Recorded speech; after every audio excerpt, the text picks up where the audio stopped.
Assalamualaikum, hai semua viewers. Okey, hari ni Kak Zada nak share resepi kari daun pudina.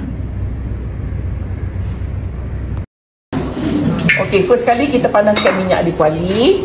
Saya nak tumis yang kering ni dulu. Bay leaf, 3 sekawan dan juga jintan manis dan jintan putih biji. Yang ini dulu ya. So ini kita nak tumis. Okey, tumis sekejap sampai dia naik bau sikit. Alright, kita nak masukkan bawang yang kita hiris ni tadi, yang kita mayang ya. Tak perlu garing, hanya dia masak, bawang tu masak. Sementara kita nak tunggu yang ini siap, saya nak kisar. Okay, kita nak kisar bawang putih dan halia sampai kita nampak dia jernih. Maksudnya bawang ni dah kering lah, dah tak ada air dah ya. Kita masukkan yang kita dah blend ni tadi, bawang putih dengan halia. Kita tumis sampai dia masak. Alright, kita nak masukkan buah tomato ni. Okey, tumis lagi sampai tomatonya layu, masak ya, agak lecuh. Dan kita nak masuk daun kari.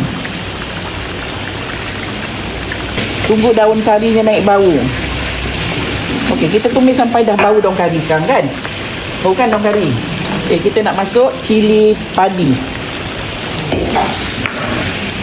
Kita masukkan daun pudina. Masuk semua. Okey, kita tumis sebentar.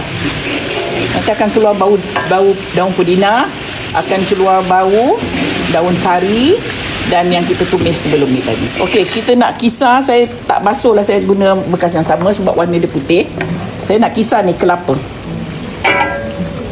Kelapa yang kita beli kelapa parut Yang ini sebiji tau ni. Sebab satu resepi setengah biji, yang ini 1 biji sebab Kak Zada masak 2 ekor. Alright, kita nak masukkan gajus yang saya dah rendam dengan air so that dia kembang. So bila kita kisar dia lembut lah ya. Okay. Tambahkan sedikit air supaya dia senang nak kisar.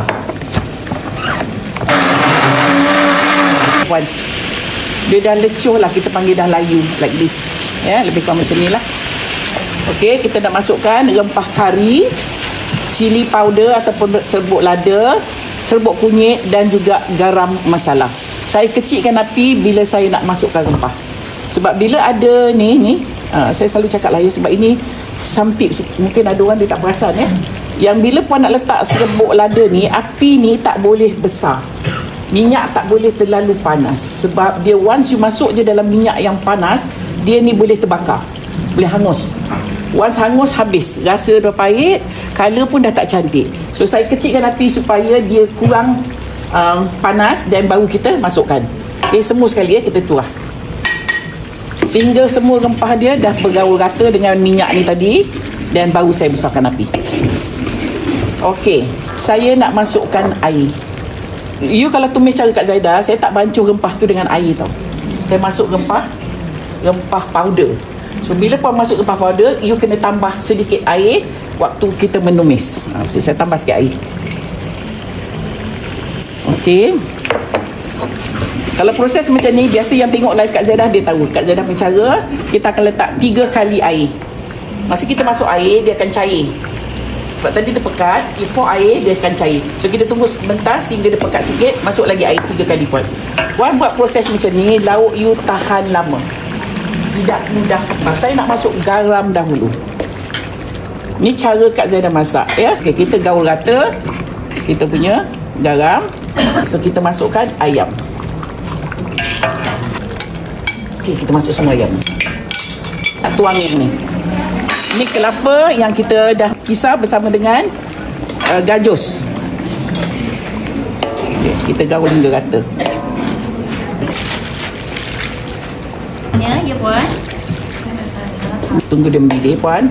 Cantik dah lauknya. Ayam dah masak, jadi Kak Zaida tak perlu risau dah. Nampak? Bau sedap ni. Okey, Kak Zaida nak masukkan daun ketumbar. Daun ketumbar ada orang suka, ada orang boleh makan, ada orang dia tak boleh, dan tak payah letak. Siapa yang tak suka daun ketumbar, tak payah letak. You boleh letak, gantikan hijau-hijau sikit ni, letak daun sup. dah masak lauk kita.